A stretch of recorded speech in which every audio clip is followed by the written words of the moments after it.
All right, we'll go ahead and get started here once you're unmuted. And we'll open up for questions. We will start with Mike Singer with the Denver Post. Mike, go ahead.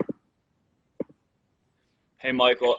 After last game, you were calling for kind of a sustained effort. That's what you said you wanted to see. Was this a good example of that tonight?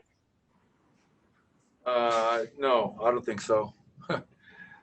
Gave up 117 points. We gave up 18 threes. We turned it over 16 times for 27 points. So, no, I wouldn't say it was the game that we were looking for going into the playoffs. All right, next question will go to Joel Rush. Joel, go ahead. Hey, Coach. Recently, Jamal Murray has been talking a lot about the importance of communication on defense. Have you seen much progress on that in the time in the bubble? No, I have not seen much. We have the worst defense in the bubble, so we haven't seen much progress in any area in regards to anything defensive related. Communication, transition, pick and roll, 3-point, whatever you want to call it. We have a lot of room for improvement on that end. And I'm hoping that come Monday afternoon, we can find a way to defend better than we have in these 8 seeding games and 3 scrimmages that we had. All right, next question will go to Vic Lombardi. Vic, go ahead. Coach, do you think sometimes the intensity of the playoffs will help with defensive intensity and defensive energy and will just help you play better defense given the games? I'm not counting on that, Vic. If it happens, great. I think you play good defense because you commit to it. It's a priority. It's something that you want to do. We have not defended in any of our 8 games. We have done it in stretches. We have done it in quarters and halves, but have not come close to doing it for 48 minutes. And most notably, I mean, I sound like a broken record. You guys must be tired of hearing from me because every question that I get, somehow, some way, my answer is tied to 2 things: turnovers and 3-point defense.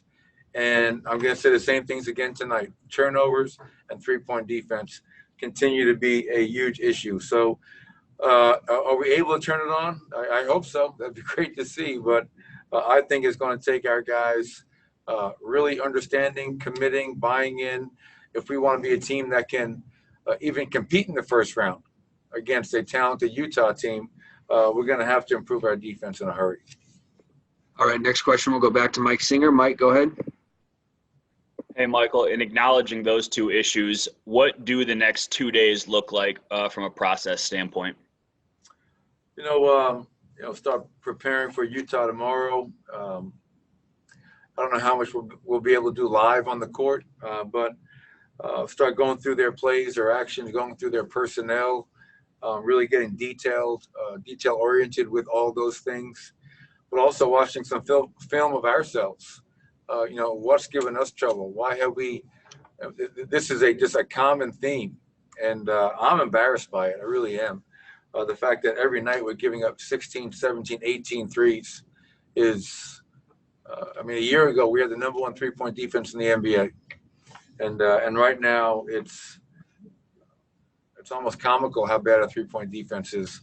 We'll look at ourselves a little bit, Mike, try to figure out why this is continuing to happen. Look at our turnovers. Why do we keep on turning the ball over?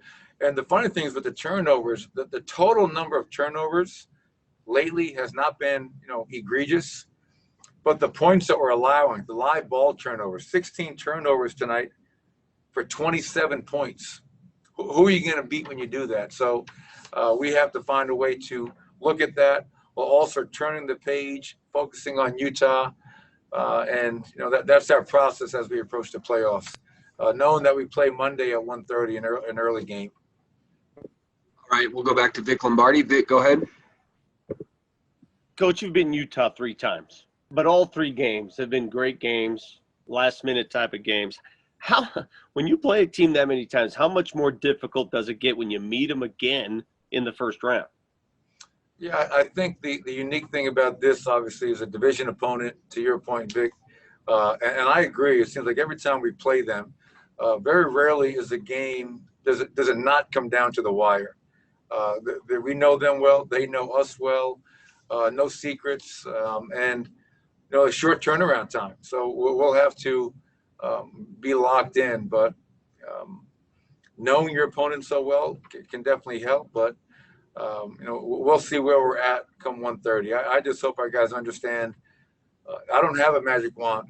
I'm not Merlin the magician. I just can't go, hey, we're set now. Our 3-point defense is going to be okay. Our turnovers are going to be okay. I don't have that. That's something that our players have to participate within their recovery of becoming a better defensive team, a team that doesn't turn it over as much. And hopefully they understand what's at stake come Monday. All right, Coach, that'll do it. Thank you. All right, appreciate it.